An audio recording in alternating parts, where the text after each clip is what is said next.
cette saison, elles seront 26 formations de la Ligue 2 qui livreront une farouche bataille pour les 2 tickets pour la montée en Ligue 1. Il y a quelques jours, la LFP, la LFP a dévoilé les 2 poules de 13 équipes chacune constituées pour cette saison 2022-2023. Nous analysons ce soir les forces et faiblesses des équipes présentes sur la ligne de départ de ce championnat qui débute le 19 septembre prochain. Et pour ce faire, nous avons ce soir avec nous coach Donou Bachelard. Bonsoir coach. Bonsoir Jean-Baptiste. Bienvenue. Merci. Je rappelle que vous êtes le coach de l'EFIM. Oui, je suis le coach actuel de l'EFIM. Et comment la préparation se passe? Ouais, ça passe très bien. Les jeunes gens sont réceptifs au message que nous leur donnons. Ils ont à cœur de faire une bonne préparation pour faire une bonne saison. Donc apparemment ça va. Alors, apparemment? Ouais, ça va. Ça va ou apparemment ça va? Ça va. Ça va, vous nous rassurez? Oui, ça va. D'accord. Est-ce que vous avez eu à effectuer des recrutements pour la saison? Oui, le président Hervé Siaba a mis les moyens afin que nous puissions étouffer un peu l'effectif. Nous avons gardé pratiquement 15 joueurs qui ont l'année passée ont fait une bonne saison. Voilà, ajouté à quelques recrues, nous pensons que nous allons faire une bonne saison. Alors, nous parlons naturellement en football local. Nous sommes déjà dans le sujet. Vous êtes logé dans la poule A avec l'Africa Sport que vous avez joué lors de la saison écoulée. Quel sentiment vous anime? Bon, apparemment, je peux dire que nous sommes contents de rencontrer encore l'Africa dans notre poule parce que la saison passée, c'était une équipe que nous avons rencontrée à 2 fois, nous avons perdu. Et cette année, encore dans le tirage, nous nous retrouvons dans la même poule qu'eux. Nous sommes contents de les retrouver. Et ces rencontres-là auront forcément un goût de revanche? Non, pas de revanche. Nous allons aborder le championnat comme on va prendre match par match. On n'a pas... Vous n'avez pas ça à l'esprit? Non, nous, on prendra match par match. On n'a pas le temps de penser à faire une revanche ou pas. Voilà, c'est le foot. C'est le football. Voilà. C'est bien. Vous disiez tout à l'heure que vous étiez très heureux de vous retrouver dans la poule de l'Africa. On a tendance à dire que EFIM Africa, c'est la chambre et le salon. Vous semblez ne pas être rancunier et surtout revanchard d'affronter cette équipe d'Africa pour cette nouvelle saison. Mais il y a quand même une lutte pour obtenir les places pour monter en Ligue 1. L'EFIM, depuis longtemps, est descendu en Ligue 2. C'est un peu difficile. Ce sera quoi la recette magique de la part de coach Bachelard pour pouvoir permettre à cette équipe de l'EFIM d'atteindre son objectif qui est sûrement de retrouver l'élite? Bon, souffrez-en que je ne vienne pas sur le plateau pour dévoiler ma stratégie. Mais comme je le disais tantôt dans mes propos, nous allons prendre match par match. Sachez que l'EFIM a son mot à dire cette année dans ce championnat. Voilà, comme vous l'avez dit, l'EFIM veut retrouver l'élite, mais nous n'allons pas aller vite en besogne, nous allons prendre match par match. Oui, vous allez prendre match par match, mais vous venez de dire que l'EFIM a les moyens. De quels moyens vous dites? Bon, nous avons les moyens. Comme on le dit toujours, on a les moyens humains, on a les moyens financiers. D'abord, je tiens à féliciter le président Hervé Siaba qui se bat mains et pieds seul pour pouvoir bâtir cette équipe d'EFIM. Depuis longtemps, il le fait. Mais je pense que cette année, Dieu fera pour que quand même l'EFIM puisse retrouver l'élite. Voilà, pour ne pas aller trop vite en besogne. Souffrez-en qu'il y a des choses qu'on se dit en interne qu'on ne peut pas venir sur le plateau pour dévoiler. Bon, on est d'accord, mais on aimerait avoir... plus de détails. Alors, quel regard jetez-vous sur la constitution des 2 poules? Bon, apparemment, quand on regarde la poule A, les observateurs ont tendance à dire que c'est la poule de la mort parce que dans la poule A, nous retrouvons 8 équipes qui ont déjà participé au championnat de la Ligue 1. Quand vous avez les équipes comme Qui ont déjà goûté à l'élite. Voilà, comme vous avez les équipes comme GCAT qui ont déjà joué une coupe africaine, le CO Boisflé, l'entente sportive de Benjerville, ici à Oisy, l'Africa Sport National, qui est l'un des cadres du football ivoirien. Et aussi, on a les films, on a Ouaragaï aussi, qui a déjà joué la Ligue 1. Donc, du coup, les gens se disent que c'est la poule A, elle est relevée. Quand on prend au niveau de la poule B, nous avons que 2 équipes qui ont participé à la Ligue 1, qui sont le CW, Sport de San Pedro et l'AS Standard. Et ce que je vais les relever encore, c'est que sur les bancs de touche des équipes de la Ligue 2 cette année, nous avons pratiquement beaucoup d'entraîneurs que la licence A. Donc vous verrez que le niveau de la Ligue 2 sera élevé. C'est-à-dire que ce soit techniquement, tactiquement, nous avons des cadres du football qui seront se retrouver sur les bancs de touche. Donc pour moi, la poule A elle est relevée, mais je ne dis pas que la poule B n'est pas relevée, mais la poule A elle est rêvée compte tenu des équipes qui ont déjà participé à l'élite, à la compétition au niveau de l'élite. Oui, mais ça date quand même, des équipes dont il parlait qui ont participé à l'élite. Quand vous voyez les films, ça fait longtemps que vous n'avez plus joué la Ligue 1. Oui. Quand on prend par exemple cette équipe de JCAT, ça fait... Mais là, même, on avait le sentiment qu'elle avait un peu disparu, cette équipe de Issiawazi. J'ai envie de citer encore quelle formation, Ouagadougou, ça fait quand même longtemps que ces équipes ont participé à la Ligue 1. Donc je me dis, je pense que ce sont des poules qui sont quand même abordables pour les différentes formations qui sont dans ces poules-là. Maintenant, tout va dépendre du travail qui a été abattu pour la préparation de la saison et puis maintenant des différentes compétitions et des effectifs dont disposeront chaque club pour aller chercher les places qualificatives pour se retrouver en Ligue 1 la saison prochaine.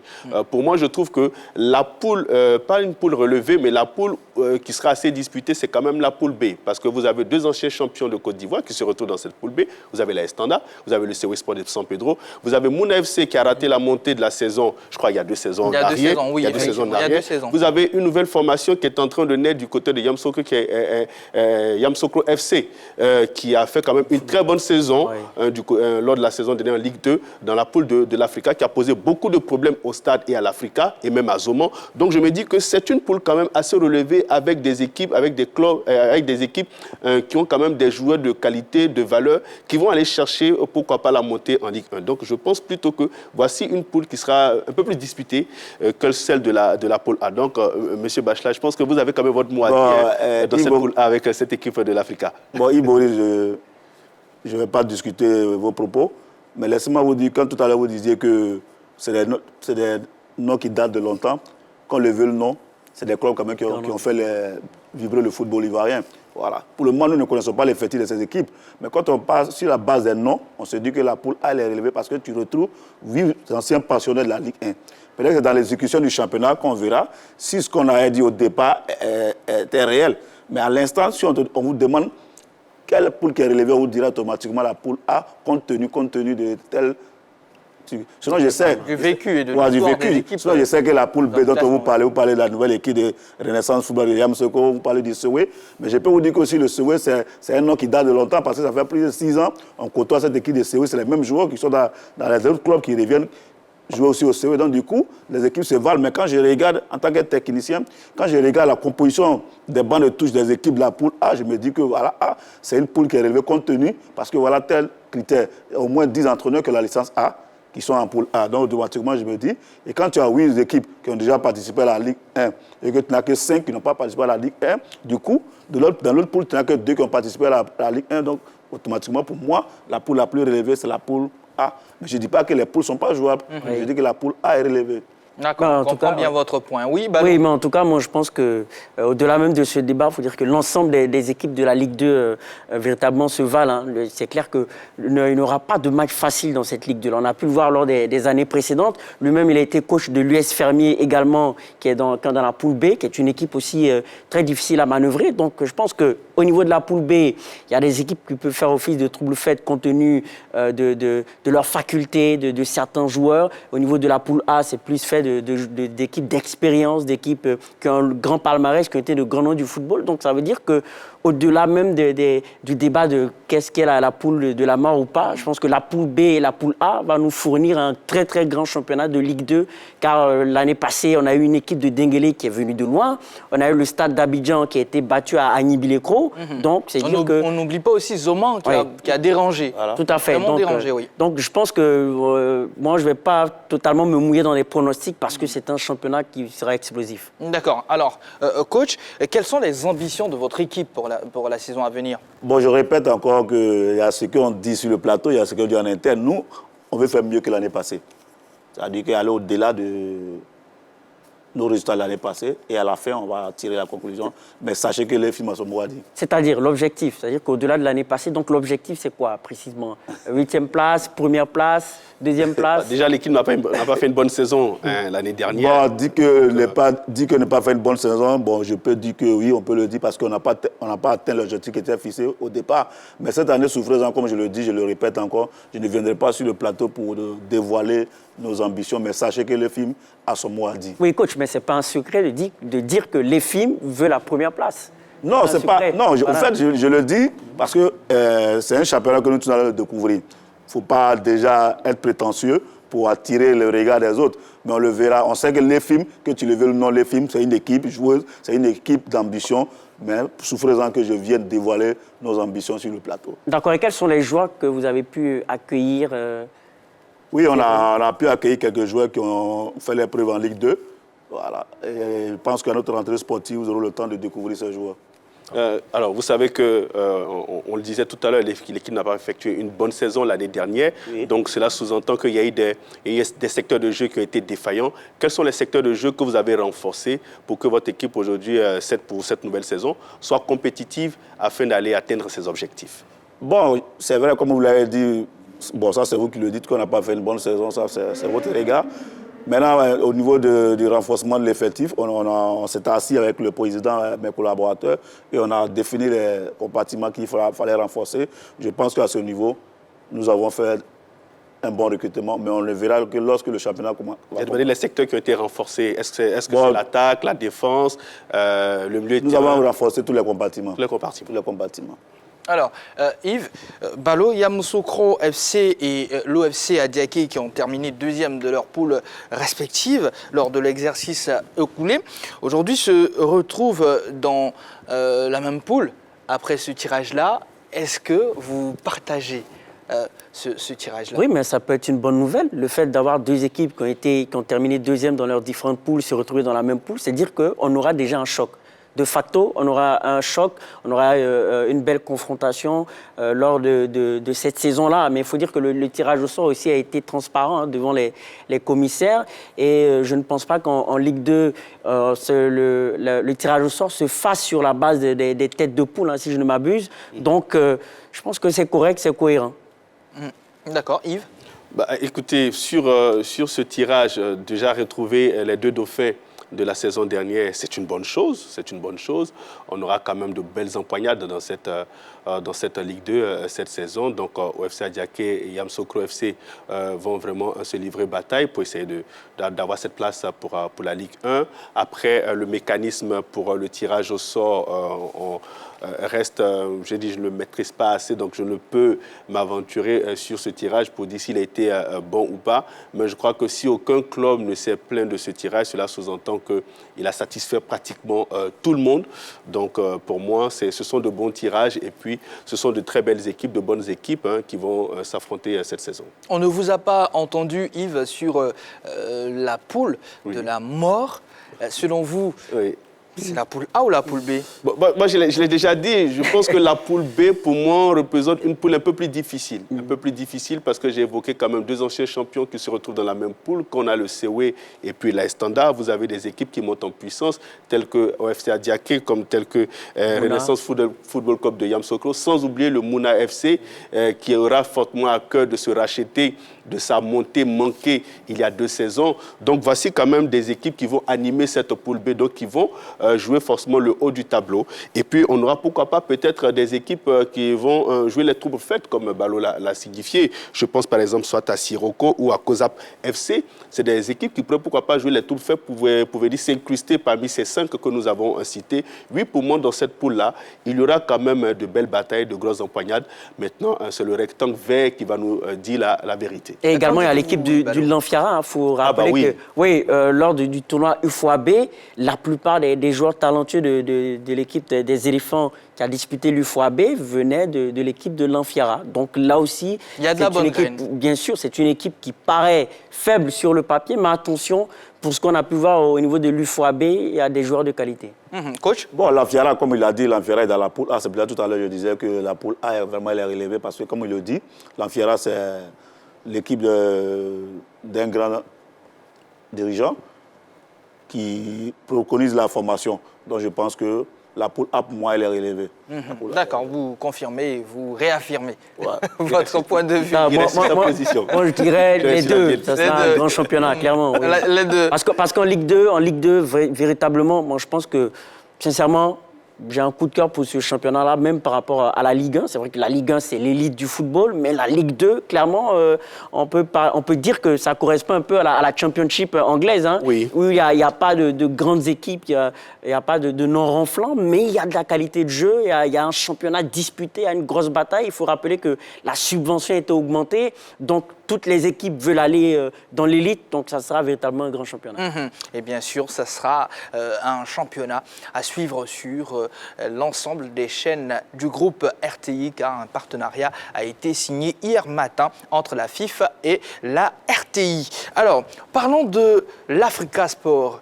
Certains observateurs estiment que l'Africa Sport a eu une main heureuse lors de ce tirage-là. Alors, comment vous réagissez face à ça, messieurs? Bon, moi, je pense que le tirage a été fait de telle sorte il y avait les têtes de poule. L'Africa en poule A était la tête de poule. La poule B, c'était le CV Sport de San Pedro, compte tenu de son vécu. Donc, je pense que le tirage a été bien fait. Maintenant, dire que l'Africa a eu la main heureuse, on le verra pendant la compétition. Ah oui, là, moi, je ne suis pas d'accord pour dire que l'Africa a eu une main heureuse. Hein, quand on a passé en revue tout à l'heure hein, la qualité des différents effectifs, il n'y a pas de poule facile en Ligue 2. Il va falloir se battre. Et je pense qu'en ce qui concerne l'Africa, il va falloir corriger un point. Il s'agit de la constance. On a vu un peu l'année passée qu'Alain Guaméné, avec son arrivée, avait pu emmener un nouveau souffle. Mais derrière, ça n'a pas duré éternellement. Il a fallu qu'il y ait Noël Tosi pour essayer de donner encore un nouveau souffle. Et il faut rappeler que lors du match décisif face au Stade d'Abidjan, l'Africa n'a pas été capable de monter en Ligue 1. Donc, il va falloir avoir de la constance sur l'ensemble du championnat cette année. Et je pense qu'il va falloir aussi avoir de la stabilité. Hein. Je pense que changer un coach aussi en cours de saison, ça ne permet pas à un club de pouvoir se battre, d'avoir les outils nécessaires pour pouvoir terminer le championnat. Donc, il va falloir avoir de la stabilité, de la constance pour que l'Africa se monte en Ligue 1. Yves? L'Africa a eu un problème la saison dernière. L'Africa n'avait pas véritablement recruté. L'Africa était obligé de se contenter de l'effectif qui était déjà là en Ligue 1 et qui descendait en Ligue 2. Donc, ça a été un problème. Il y avait des joueurs qui n'avaient pas le niveau de jouer avec cette équipe de l'Africa. D'ailleurs, la preuve, c'est que 12 joueurs ont été libérés au cours de la saison. Et on a vu plus ou moins une équipe d'Africa qui a essayé, tant bien que mal, de tenir la dragée haute dans cette poule, mais malheureusement, elle s'est essoufflée sur la fin. Cette saison, c'est un nouveau démarrage pour cette équipe de l'Africa, une nouvelle équipe dirigeante qui est en place depuis la saison dernière jusqu'à présent. Donc, je crois qu'on a eu le temps, véritablement, du côté de l'Africa, de faire les recrutements qu'on souhaitait, les recrutements judicieux surtout, pour renforcer les différents compartiments de jeu qui étaient défaillants la saison dernière pour cette équipe de l'Africa, avec un nouveau technicien qui a eu le temps de prendre ses marques avec la fin de la saison dernière. Donc, je me dis qu'aujourd'hui, du côté de l'Africa, tout est au rouge. Si je peux m'exprimer ici, il n'y a vraiment pas d'alibi pour essayer de, j'ai envie de dire, si d'aventure il y a une mauvaise saison cette année, l'Africa n'aura pas véritablement d'argument pour essayer de justifier cette mauvaise saison. Donc pour moi aujourd'hui, c'est une équipe de l'Africa qui vivement devrait pourquoi pas retrouver l'élite si d'aventure ils ont fait tout ce qu'il faille pour que cette équipe soit au top pour démarrer la compétition au mois de septembre. Donc pour moi c'est une formation, mais pas qu'elle a bénéficié d'un bon tirage, parce que vous savez en Ligue 2, il est vraiment difficile de pouvoir juger les formations. C'est quand vous les voyez évoluer que vous avez la possibilité de juger les formations. Parce qu'il y a beaucoup de transferts qui se font, qui s'effectuent. Beaucoup d'effectifs sont revus chaque saison. C'est le cas de tous les clubs de Côte d'Ivoire, malheureusement. On garde très peu le même groupe. On change beaucoup. Donc, il est un peu difficile de juger. Mais on va attendre le début, les 5 premières journées, pour véritablement juger et jauger du niveau et de la qualité des formations qui jouent en Ligue 2. Alors, coach, nous vous avons sur ce plateau, coach Bachelard, je rappelle que vous êtes le coach de l'EFIM. Vous allez donc défendre l'EFIM pour la Ligue 2. Vous souhaitez monter en Ligue 1, ça c'est clair. Et on va parler de la formule d'accession à l'élite, la Ligue 1. Alors, cette formule-là fait jaser depuis qu'elle a été dévoilée. 26 clubs, on va dire 2 poules de 13 pour 2 équipes qui montent. Est-ce qu'il n'y avait pas meilleure formule selon vous? Pour moi, je pense que normalement, il doit y avoir une meilleure formule. c'est de pouvoir organiser un play-off. Ça veut dire quoi? Les 2 premiers de chaque poule, partir en carré d'as, et puis peut-être à l'issue de ça, faire monter au moins 3 clubs en Ligue 1 ou bien 2, pour moi. Après, parce que quand tu prends 26 clubs, pour faire monter que les premiers de chaque poule, c'est pas facile. Donc pour vous, après toutes les journées, on devait organiser des playoffs. Donc voilà, des playoffs comme on veut le faire en Ligue 1, pour permettre à des clubs aussi de pouvoir être parmi les 4 premiers pour pouvoir participer aux playoffs. Et à l'issue de ça, peut-être choisir les 2 premiers pour pas choisir. Permettre aux 2 premiers, aux 3 premiers de pouvoir accéder à l'élite. Voilà. D'accord, qu'en dites-vous? Sur cet aspect, je suis quand même là d'accord avec le coach. J'estime que 26 clubs qui se retrouvent en Ligue 2, on ne peut pas offrir 2 places. Non, je trouve que quand même c'est très peu pour la Ligue 2. Il faut encourager ces clubs de Ligue 2 là à se battre pour arriver dans l'élite. J'aurais préféré déjà que les 2 premiers de chaque poule soient qualifiés pour la Ligue 1. Donc qualifiés d'office. Qualifiés d'office et que le 15e et le 16e descendent automatiquement en Ligue 2. Et puis qu'on fasse quand même des barrages entre le 14e et le 13e de la Ligue 1, et puis les 2 dauphins de la Ligue 2, des 2 poules. Non, je ne dis pas des 2 dauphins. Ça fera des playoffs où les 4 équipes vont s'affronter. Et on pourrait pourquoi pas retrouver 4 clubs de Ligue 2, probablement en Ligue 1, si d'aventure les deux dauphins des 2 poules arrivent à battre les équipes qui termineraient 13e et 14e de la Ligue 1. Ça allait être une très belle empoignade et ça allait encore apporter une saveur particulière à ce championnat, à ce renouveau qu'on veut impulser à notre championnat au football local. Malheureusement, la formule ne sied pas à tout le monde. Je suis parfaitement d'accord avec le coach. Oui, je trouve qu'on n'a pas fait assez d'efforts pour permettre au club de Ligue 2 de se surpasser pour essayer de retrouver l'élite. Et au-delà, il faut rappeler que si on offre plus de place au club de Ligue 2, je pense que ça va permettre aussi de relever aussi, d'améliorer encore le niveau de la Ligue 1. Ça permet encore d'envoyer des clubs qui ont de la détermination, qui sont prêts à aller chercher tout simplement la place de champion avec un effectif intéressant, avec des joueurs intéressants. Et ça permettra aussi de révéler aussi des joueurs de Ligue 2. S'ils montent en Ligue 1, ils auront la possibilité d'avoir une plus grande visibilité. Et je pense que ça va permettre encore d'améliorer la concurrence, d'avoir une saine émulation. Je pense qu'il faut réfléchir à cela. Ça se fait ailleurs, Yves? Oui, ça se fait ailleurs. Vous avez par exemple en Bundesliga, vous avez le 3e de la Bundesliga qui affronte par exemple celui qui termine à la 17e place de la Bundesliga. Même en France, ça se fait aussi. Donc vous comprenez que dans les grands championnats, oui, on essaie d'accorder beaucoup plus à ceux qui sont en 2e ou 3e division pour espérer monter, pour espérer atteindre le haut niveau. Je crois que chez nous, on gagnerait dans les années à venir à offrir un peu plus de place à ces clubs de Ligue 2 là. Parce que vous remarquez bien, on retrouve beaucoup d'anciens pensionnaires de la Ligue 1 dans cette partie de la division. Vous avez le WAC qui a été en Ligue 1 il y a des saisons en arrière. Vous avez l'Africa. Vous avez aussi des équipes que je peux citer comme le COE, comme la Standard, quand même, qui, si on adopte cette nouvelle formule, ces clubs pourraient pourquoi pas se battre pour retrouver la Ligue 1. D'accord, merci beaucoup messieurs. Eh bien, férus de sport, ce week-end, vous serez gâtés avec pas mal d'affiches. Déjà le vendredi 26, ne manquez pas l'affiche de basket Nigeria-Côte d'Ivoire, comptant pour la 4e fenêtre des éliminatoires du Mondial 2023. Ça sera à partir de 18h45 et puis le samedi 27 août, dès 15h30, les éléphants A' seront face au Burkina Faso pour les éliminatoires du CHAN 2023. Et puis Ouganda-Côte d'Ivoire, ça sera le même samedi à partir de 18h45 et puis le dimanche 28 août, Cap-Vert, Côte d'Ivoire. Ça sera toujours sur la 3 à partir de 18h45. Et bien sûr, on va marquer une courte pause. On revient, on parlera bien sûr de Cristiano Ronaldo. Allez, merci de nous suivre.